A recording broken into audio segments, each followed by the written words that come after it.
ओम श्री गणेशाय नमः। श्री सरस्वत्यै नमः। श्री वेदव्यासाय नमः। नारायणं नमस्कृत्यं नरं चैव नरोत्तमं देवीं सरस्वतीं व्यासं ततो जयमुदीरयेत्। चत्वारिंशोऽध्यायः। युधिष्ठिर का राज्याभिषेक। वैशंपायन उवाच। वैशंपायन जी कहते हैं, जन्मेजय, तदनंतर कुंती पुत्र राजा युधिष्ठिर खेद और चिंता से रहित हो पूर्व की ओर मुंह करके प्रसन्नता पूर्वक सुवर्ण के सुंदर सिंहासन पर विराजमान हुए। तत्पश्चात शत्रुओं का दमन करने वाले सात्यकी और भगवान श्री कृष्ण सोने के जगमगाते हुए सुंदर आसन पर उन्हीं की ओर मुंह करके बैठे। राजा युधिष्ठिर को बीच में करके महामनस्वी भीमसेन और अर्जुन दो मणिमय मनोहर पीठों पर विराजमान हुए। एक ओर हाथी दांत के बने हुए स्वर्ण विभूषित शुभ्र सिंहासन पर नकुल और सहदेव के साथ माता कुंती भी बैठ गईं। इसी प्रकार सुधर्मा, विदुर, धौम्य और कुरुराज धृतराष्ट्र अग्नि के समान तेजस्वी पृथक पृथक सिंहासनों पर विराजमान हुए। युयुत्सु, संजय और यशस्विनी गांधारी ये सब लोग उधर ही बैठे जिस ओर राजा धृतराष्ट्र थे। धर्मात्मा राजा युधिष्ठिर ने सिंहासन पर बैठकर श्वेत पुष्प, स्वस्तिक, अक्षत, भूमि, सुवर्ण रजत एवं मणि का स्पर्श किया। इसके बाद मंत्री, सेनापति आदि सभी प्रकृतियों ने पुरोहित को आगे करके बहुत सी मांगलिक सामग्री साथ लिए धर्मराज युधिष्ठिर का दर्शन किया। मिट्टी, सुवर्ण, तरह तरह के रत्न, राज्याभिषेक की सामग्री, सब प्रकार के आवश्यक सामान, सोने, चांदी, तांबे और मिट्टी के बने हुए जलपूर्ण कलश, फूल, लाजा यानी कि खील, कुशा, गोरस, शमी, पीपल और पलाश की समिधाएं, मधु, घृत, गूलर की लकड़ी की स्रुवा तथा स्वर्ण जटित शंख, ये सब वस्तुएं वे संग्रह करके लाए थे। भगवान श्री कृष्ण की आज्ञा से पुरोहित धौम्य जी ने एक वेदी बनाई जो पूर्व और उत्तर दिशा की ओर नीची थी। उसे गोबर से लीप कर कुश के द्वारा उस पर रेखा की। इस प्रकार वेदी का संस्कार करके सर्वतोभद्र नामक एक चौकी पर बाघंबर एवं श्वेत वस्त्र बिछाकर उसके ऊपर महात्मा युधिष्ठिर तथा द्रुपद कुमारी कृष्णा को बिठाया।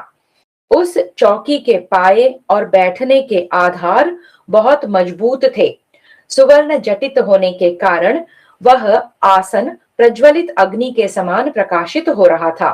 बुद्धिमान पुरोहित ने वेदी पर अग्नि को स्थापित करके उसमें विधि और मंत्र के साथ आहुति दी। तत्पश्चात दशार्ह वंशी श्री कृष्ण ने उठकर जिसकी पूजा की गई थी वह पांचजन्य शंख हाथ में ले उसके जल से पृथ्वीपति कुंती पुत्र युधिष्ठिर का अभिषेक किया। फिर राजा धृतराष्ट्र तथा प्रकृति वर्ग के अन्य सब लोगों ने भी अभिषेक का कार्य संपन्न किया। श्री कृष्ण की आज्ञा से पांचजन्य शंख द्वारा अभिषेक हो जाने पर भाइयों सहित राजा युधिष्ठिर का मुख इतना सुंदर दिखाई देने लगा मानो नेत्रों से अमृत की वर्षा कर रहा हो।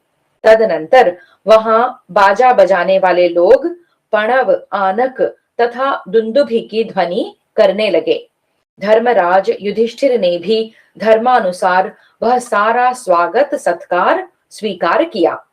बहुत दक्षिणा देने वाले राजा युधिष्ठिर ने वेदाध्ययन से संपन्न तथा धैर्य और शील से संयुक्त ब्राह्मणों द्वारा स्वस्ति वाचन कराकर उनका विधि पूर्वक पूजन किया और उन्हें 1000 अशर्फियां दान की।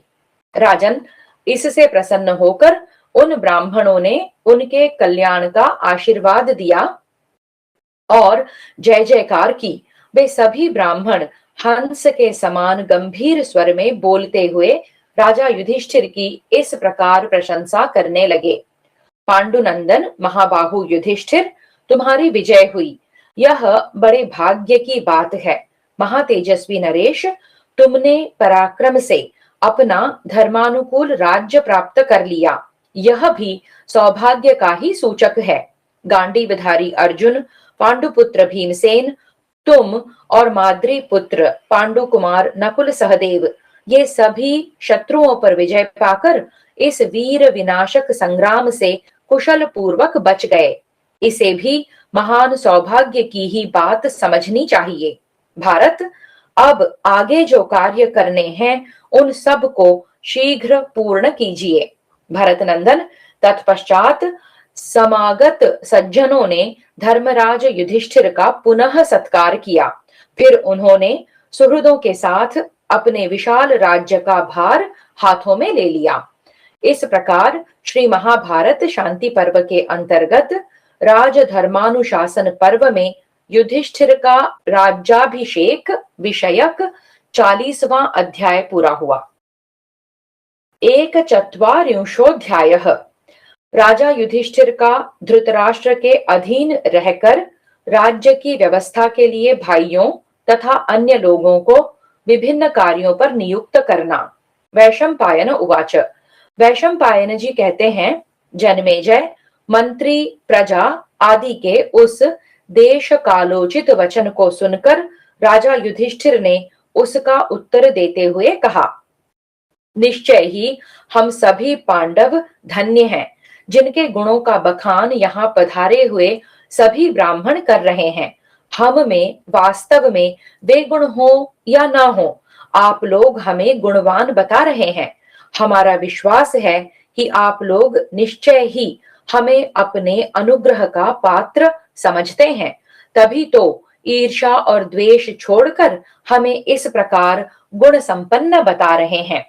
महाराज धृतराष्ट्र मेरे पिता, ताऊ और श्रेष्ठ देवता हैं।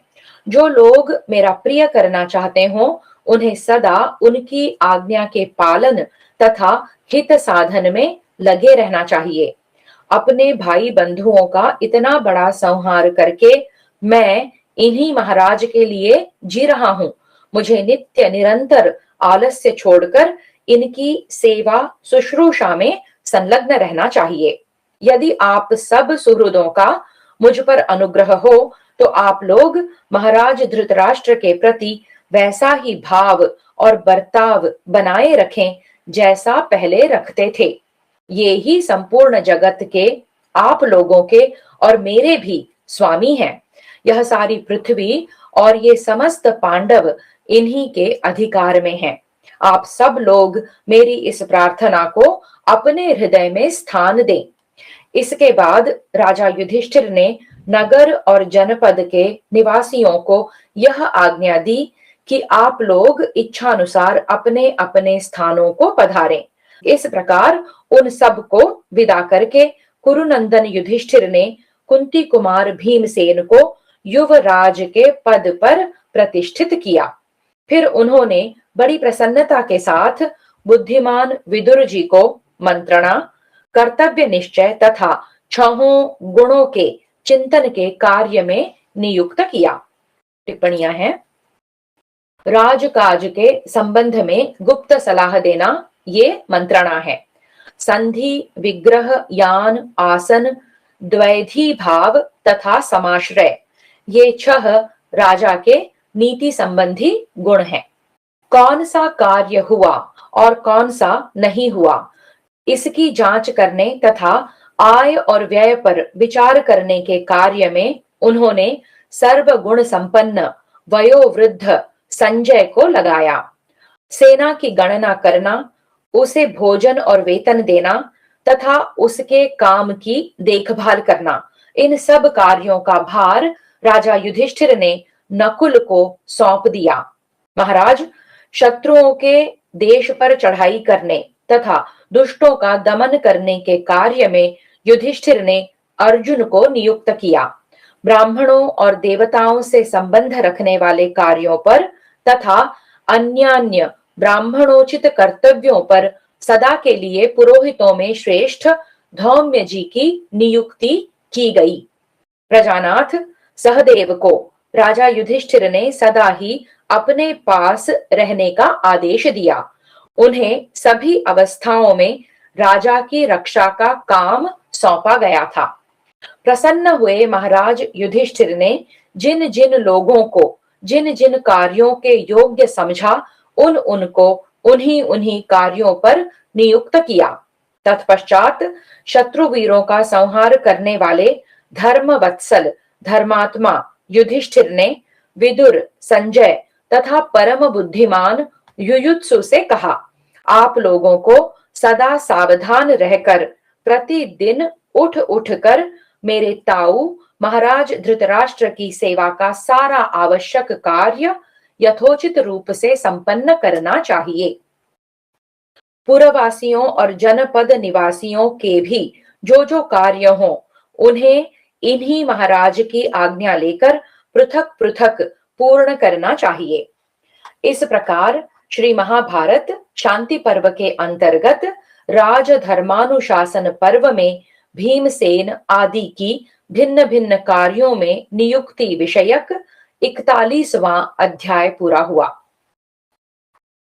24 राजा युधिष्ठिर तथा धृतराष्ट्र का युद्ध में मारे गए सगे संबंधियों तथा अन्य राजाओं के लिए श्राद्ध कर्म करना। वैशंपायन उवाच।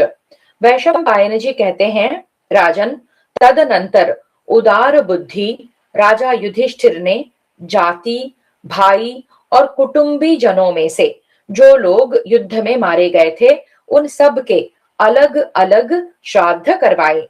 महायशस्वी राजा धृतराष्ट्र ने अपने पुत्रों के श्राद्ध में समस्त कमनीय गुणों से युक्त अन्न, गो, धन और बहुमूल्य विचित्र रत्न प्रदान किए।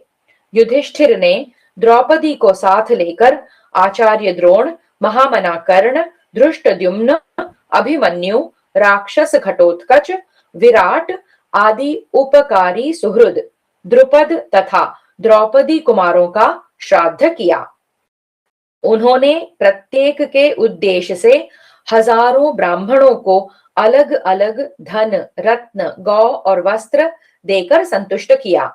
इनके सिवा जो दूसरे भूपाल थे, जिनके सुहृद या संबंधी जीवित नहीं थे, उन सब के उद्देश्य से राजा युधिष्ठिर ने श्राद्ध कर्म किया। साथ ही उनके निमित्त पांडुपुत्र युधिष्ठिर ने धर्मशालाएं, प्याऊ घर और पोखरे बनवाए। इस प्रकार उन्होंने सभी सुहृदों के श्राद्ध कर्म संपन्न कराए। उन सब के ऋण से मुक्त हो वे लोक में किसी की निंदा या आक्षेप के पात्र नहीं रह गए। राजा युधिष्ठिर धर्म पूर्वक प्रजा का पालन करते हुए कृतकृत्यता का अनुभव करने लगे। धृतराष्ट्र, गांधारी, विदुर तथा अन्य आदरणीय कौरवों की वे पहले की ही भांति सेवा करते और भृत्यजनों का भी आदर सत्कार करते थे। वहां जो कोई भी स्त्रियां थी जिनके पति और पुत्र मारे गए थे, उन सब का कृपालु कुरुवंशी राजा युधिष्ठिर बड़े आदर के साथ पालन पोषण करते थे। दीन दुखियों और अंधों के लिए घर एवं भोजन वस्त्र की व्यवस्था करके सबके प्रति कोमलता का बर्ताव करने वाले सामर्थ्यशाली राजा युधिष्ठिर उन पर बड़ी कृपा रखते थे। इस सारी पृथ्वी को जीतकर शत्रुओं से उरूण हो शत्रुहीन राजा युधिष्ठिर सुख पूर्वक विहार करने लगे। इस प्रकार श्री महाभारत शांति पर्व के अंतर्गत राजधर्मानुशासन पर्व में श्राद्ध कर्म विषयक 42वां अध्याय पूरा हुआ।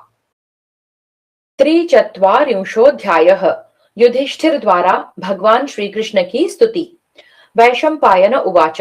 वैशंपायन जी कहते हैं, राजन, राज्याभिषेक के पश्चात राज्य पाकर परम बुद्धिमान युधिष्ठिर ने पवित्र भाव से हाथ जोड़कर कमल नयन दशार्ह वंशी श्री कृष्ण से कहा, यदुसिंह श्री कृष्ण, आपकी ही कृपा, नीति, बल, बुद्धि और पराक्रम से मुझे पुनः अपने बाप दादों का यह राज्य प्राप्त हुआ है।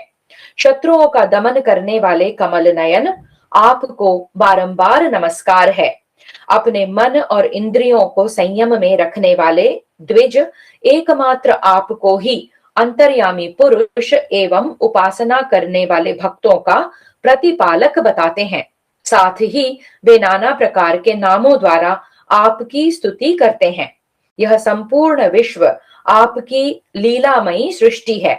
आप इस विश्व के आत्मा हैं। आप ही से इस जगत की उत्पत्ति हुई है।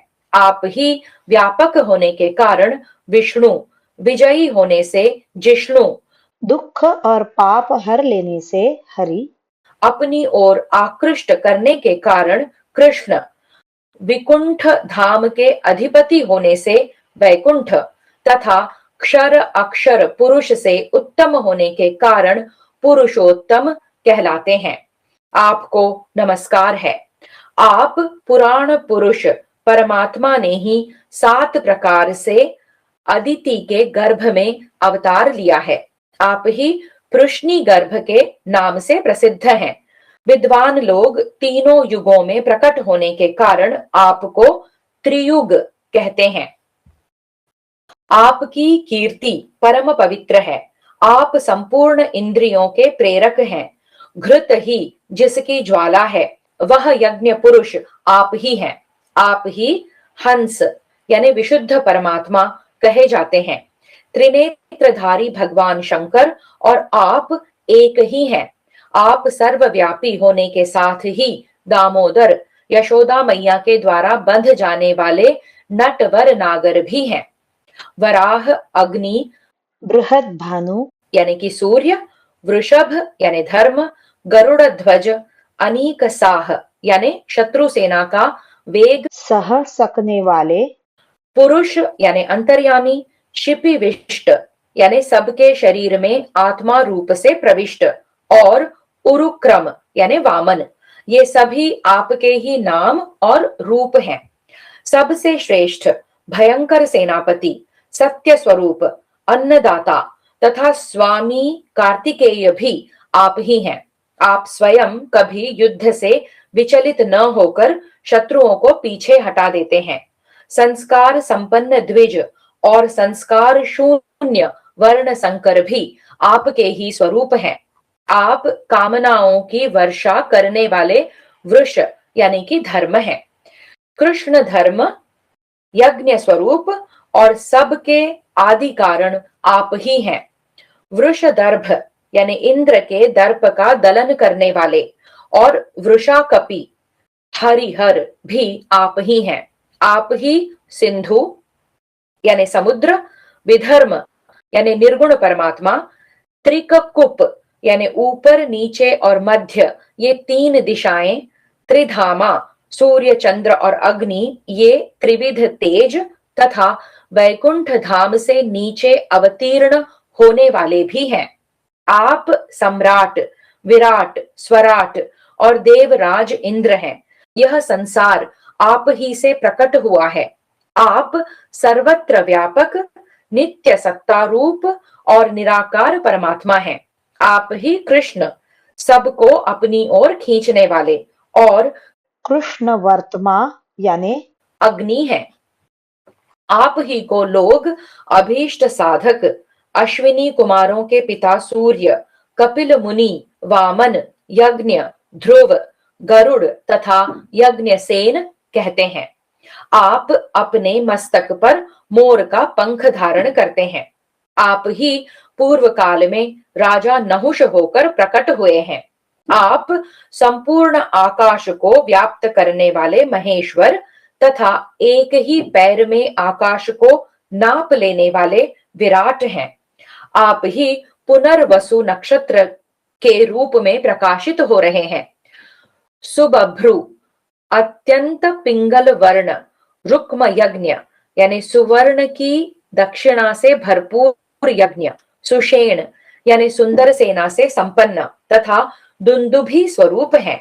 आप ही गभस्ति नेमी यानी कालचक्र, श्री पद्म, पुष्कर, पुष्पधारी, ऋभु, विभु, सर्वथा सूक्ष्म और सदाचार स्वरूप कहलाते हैं। आप ही जल निधि समुद्र, आप ही ब्रह्मा तथा आप ही पवित्र धाम एवं धाम के ज्ञाता हैं। केशव, विद्वान पुरुष आपको ही हिरण्यगर्भ, स्वधा और स्वाहा आदि नामों से पुकारते हैं। श्री कृष्ण, आप ही इस जगत के आदि कारण हैं और आप ही इसके प्रलय स्थान। कल्प के आरंभ में आप ही इस विश्व की सृष्टि करते हैं। विश्व के कारण यह संपूर्ण विश्व आपके ही अधीन है। हाथों में धनुष, चक्र और खड्ग धारण करने वाले परमात्मन आपको नमस्कार है। इस प्रकार जब धर्मराज युधिष्ठिर ने सभा में यदुकुल शिरोमणि कमल नयन भगवान श्री कृष्ण की स्तुति की, तब उन्होंने अत्यंत प्रसन्न होकर भरत भूषण ज्येष्ठ पांडव युधिष्ठिर का उत्तम वचनों द्वारा अभिनंदन किया।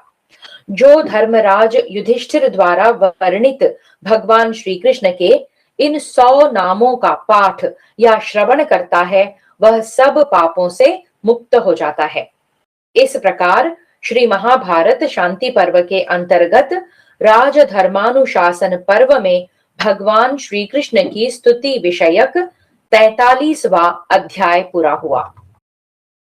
चतुश्चत्वारिंशोऽध्यायः। महाराज युधिष्ठिर के दिए हुए विभिन्न भवनों में भीमसेन आदि सब भाइयों का प्रवेश और विश्राम। वैशंपायन उवाच। वैशंपायन जी कहते हैं, राजन, तदनंतर राजा युधिष्ठिर ने मंत्री, प्रजा आदि सारी प्रकृतियों को विदा किया। राजा की आज्ञा पाकर सब लोग अपने अपने घर को चले गए। इसके बाद श्रीमान महाराज युधिष्ठिर ने भयानक पराक्रमी भीमसेन, अर्जुन तथा नकुल सहदेव को सांत्वना देते हुए कहा, बंधुओं, इस महासमर में शत्रुओं ने नाना प्रकार के शस्त्रों द्वारा तुम्हारे शरीर को घायल कर दिया है। तुम सब लोग अत्यंत थक गए हो और शोक तथा क्रोध ने तुम्हें संतप्त कर दिया है। भरत श्रेष्ठ वीरों, तुमने मेरे लिए वन में रहकर जैसे कोई भाग्यहीन मनुष्य दुख भोगता है, उसी प्रकार दुख और कष्ट भोगे हैं। अब इस समय तुम लोग सुखपूर्वक जी भरकर इस विजय जनित आनंद का अनुभव करो। अच्छी तरह विश्राम करके जब तुम्हारा चित्त स्वस्थ हो जाए, तब फिर कल तुम लोगों से मिलूंगा। तदनंतर धृतराष्ट्र की आज्ञा से भाई युधिष्ठिर ने दुर्योधन का महल भीमसेन को अर्पित किया। वह बहुत सी अट्टालिकाओं से सुशोभित था। वहां अनेक प्रकार के रत्नों का भंडार पड़ा था और बहुत सी दास दासियां सेवा के लिए प्रस्तुत थीं। जैसे इंद्र अपने भवन में प्रवेश करते हैं, उसी प्रकार महाबाहु भीमसेन उस महल में चले गए। जैसा दुर्योधन का भवन सजा हुआ था, वैसा ही दुशासन का भी था। उसमें भी प्रासाद मालाएं शोभा दे रही थी। वह सोने की बंधनवारों से सजाया गया था। प्रचुर धन धान्य तथा दास दासियों से भरा पूरा था। राजा की आज्ञा से वह भवन महाबाहु अर्जुन को मिला। दुर्मर्शन का महल तो दुशासन के घर से भी सुंदर था। उसे सोने और मणियों से सजाया गया था, अतः वह कुबेर के राजभवन की भांति प्रकाशित होता था। महाराज, धर्मपुत्र युधिष्ठिर ने अत्यंत प्रसन्न होकर महान वन में कष्ट उठाए हुए वर पाने के अधिकारी नकुल को दुर्मर्शन का वह सुंदर भवन प्रदान किया। दुर्मुख का श्रेष्ठ भवन तो और भी सुंदर था। उसे सुवर्ण से सुसज्जित किया गया था। खिले हुए कमल दल के समान नेत्रों वाली सुंदर स्त्रियों की शैयाओं से भरा हुआ वह भवन युधिष्ठिर ने सदा अपने प्रिय करने वाले सहदेव को दिया। जैसे कुबेर कैलाश को पाकर संतुष्ट हुए थे, उसी प्रकार उस सुंदर महल को पाकर सहदेव को बड़ी प्रसन्नता हुई। प्रजानाथ, युयुत्सु, विदुर, संजय, सुधर्मा और धौम्य मुनि भी अपने अपने पहले के ही घरों में गए। जैसे व्याघ्र पर्वत की कंदराओं में प्रवेश करता है, उसी प्रकार सात्यकी सहित पुरुष सिंह श्री कृष्ण ने अर्जुन के महल में पदार्पण किया। वहां अपने अपने स्थानों पर खान पान से संतुष्ट हो वे सब लोग रात भर बड़े सुख से सोए और सवेरे उठकर राजा युधिष्ठिर की सेवा में उपस्थित हो गए।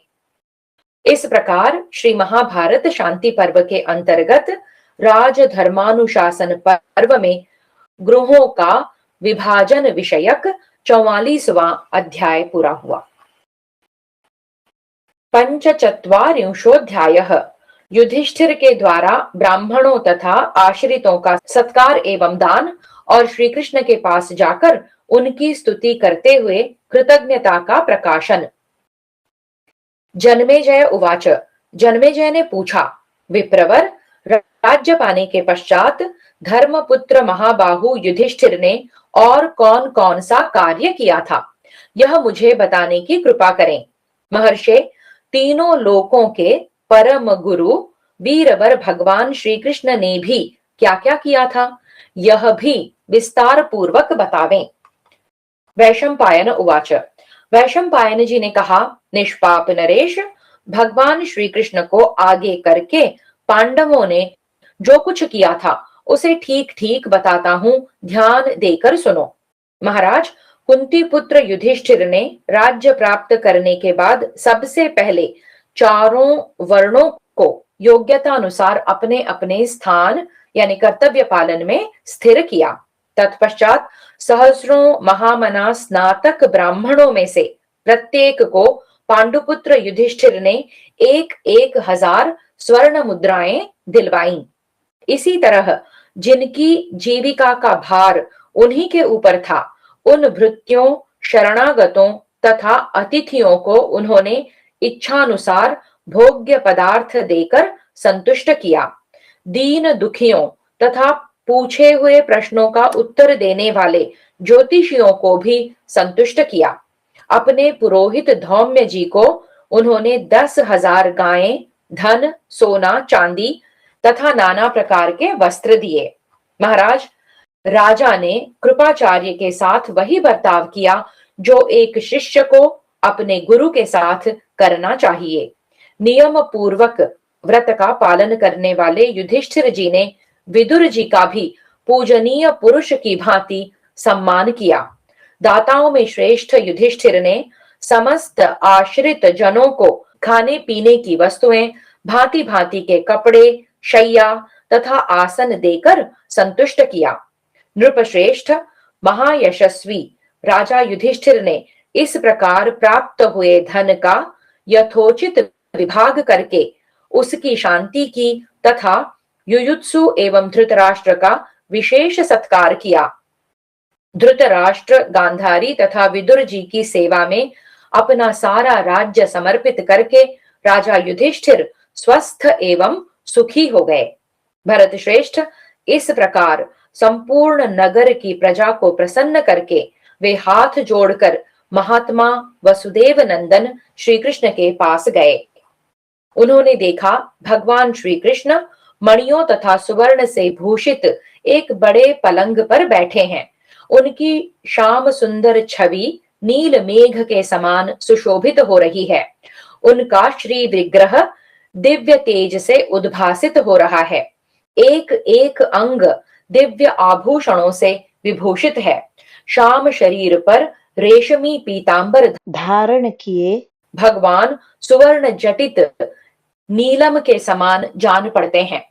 उनके वक्षस्थल पर स्थित हुई कौस्तुभ मणि अपना प्रकाश बिखेरती हुई उसी प्रकार उनकी शोभा बढ़ाती है, मानो उगते हुए सूर्य उदयाचल को प्रकाशित कर रहे हों। भगवान की उस दिव्य झांकी की तीनों लोकों में कहीं उपमा नहीं थी। राजा युधिष्ठिर मानव विग्रहधारी उन परमात्मा विष्णु के समीप जाकर मुस्कुराते हुए मधुर वाणी में इस प्रकार बोले, बुद्धिमानों में श्रेष्ठ अच्युत, आपकी रात सुख से बीती है ना? सारी ज्ञानेंद्रियां प्रसन्न तो है ना? बुद्धिमानों में श्रेष्ठ श्री कृष्ण, बुद्धि देवी ने आपका आश्रय लिया है ना। प्रभो, हमने आपकी ही कृपा से राज्य पाया है और यह पृथ्वी हमारे अधिकार में आई है। भगवन, आप ही तीनों लोकों के आश्रय और पराक्रम हैं। आपकी ही दया से हमने विजय तथा उत्तम यश प्राप्त किए हैं और धर्म से भ्रष्ट नहीं हुए हैं।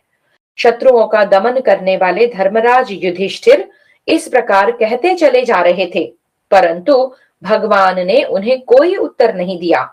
वे उस समय ध्यान में मग्न थे।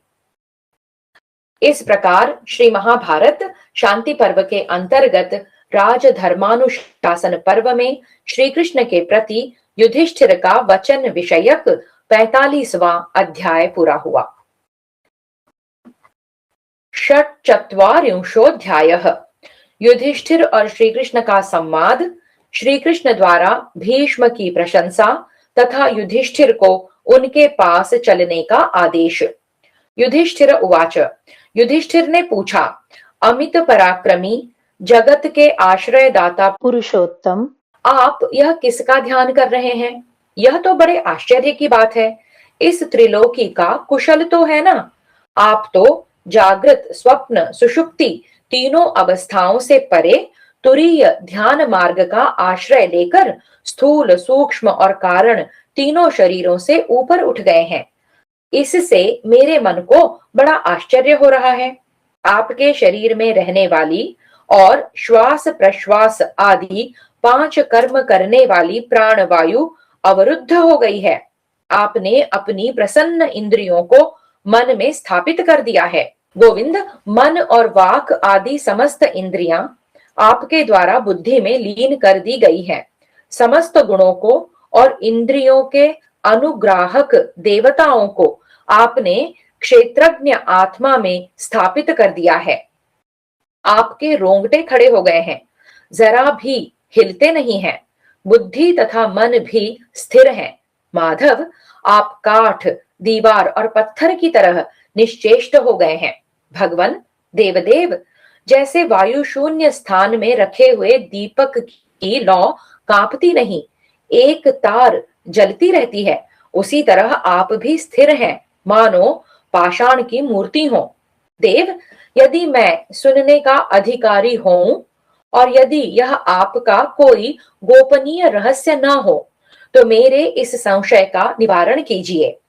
इसके लिए मैं आपकी शरण में आकर बारंबार याचना करता हूँ। पुरुषोत्तम, आप ही इस जगत को बनाने और विलीन करने वाले हैं। आप ही क्षर और अक्षर पुरुष हैं। आपका न आदि है और न अंत। आप ही सबके आदि कारण हैं।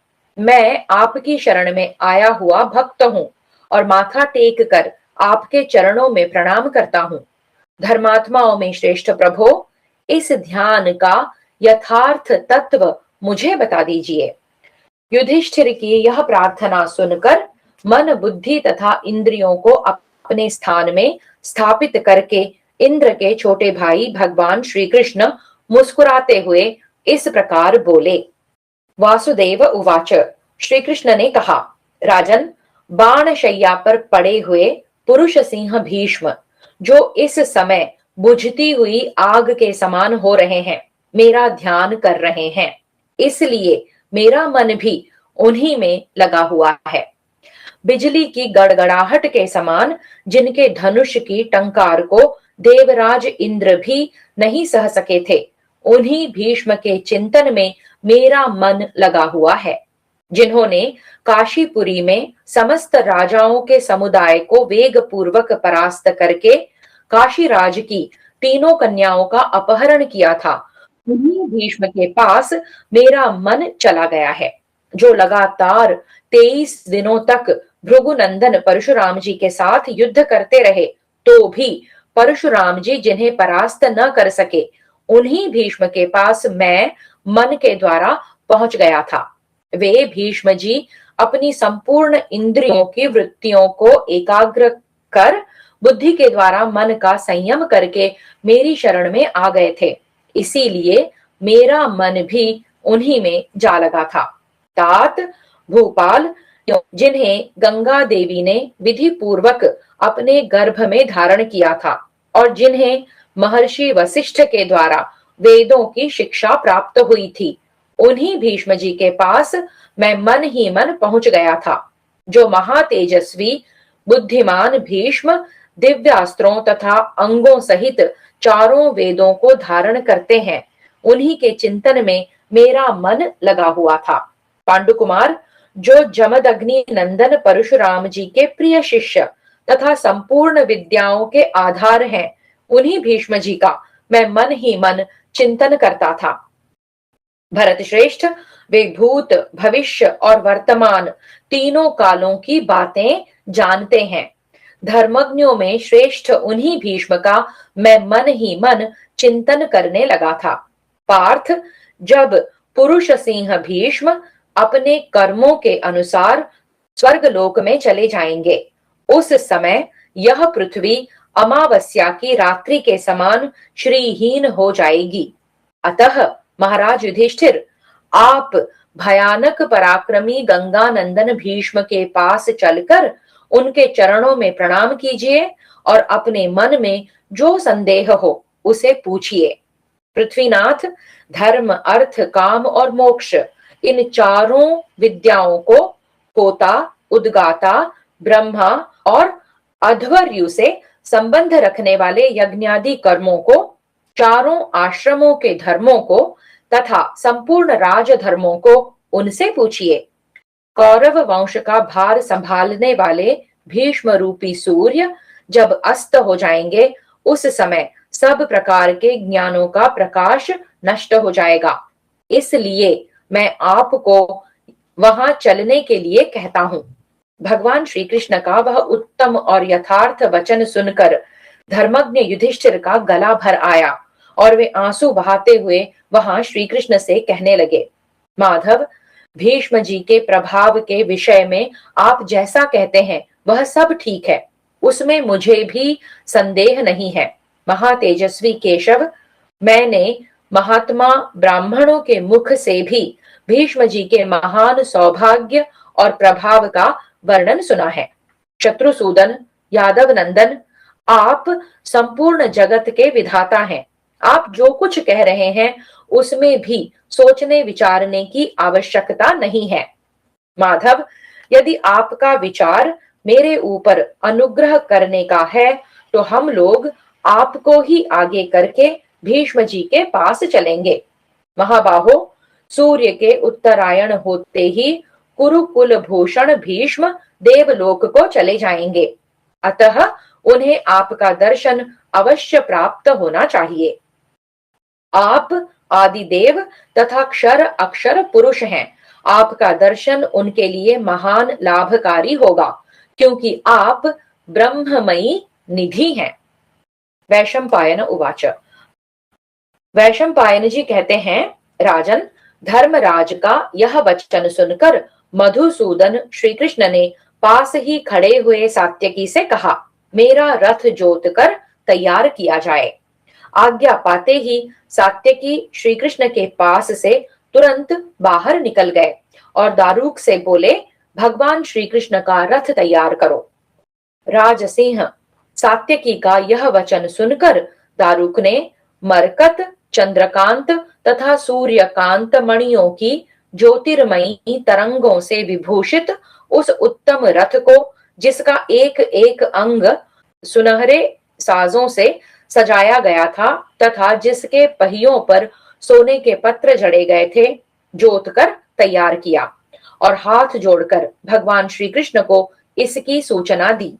वह शीघ्रगामी रथ सूर्य की किरणों के पड़ने से, राजसिंह, सात्यकी का यह वचन सुनकर दारूक ने मरकत, चंद्रकांत तथा सूर्यकांत मणियों की ज्योतिर्मयी तरंगों से विभूषित उस उत्तम रथ को, जिसका एक एक अंग सुनहरे साजों से सजाया गया था तथा जिसके पहियों पर सोने के पत्र जड़े गए थे, जोत कर तैयार किया और हाथ जोड़कर भगवान श्री कृष्ण को इसकी सूचना दी। वह शीघ्रगामी रथ सूर्य की किरणों के पड़ने से उद्भासित हो तुरंत के उगे हुए सूर्य के समान प्रकाशित होता था।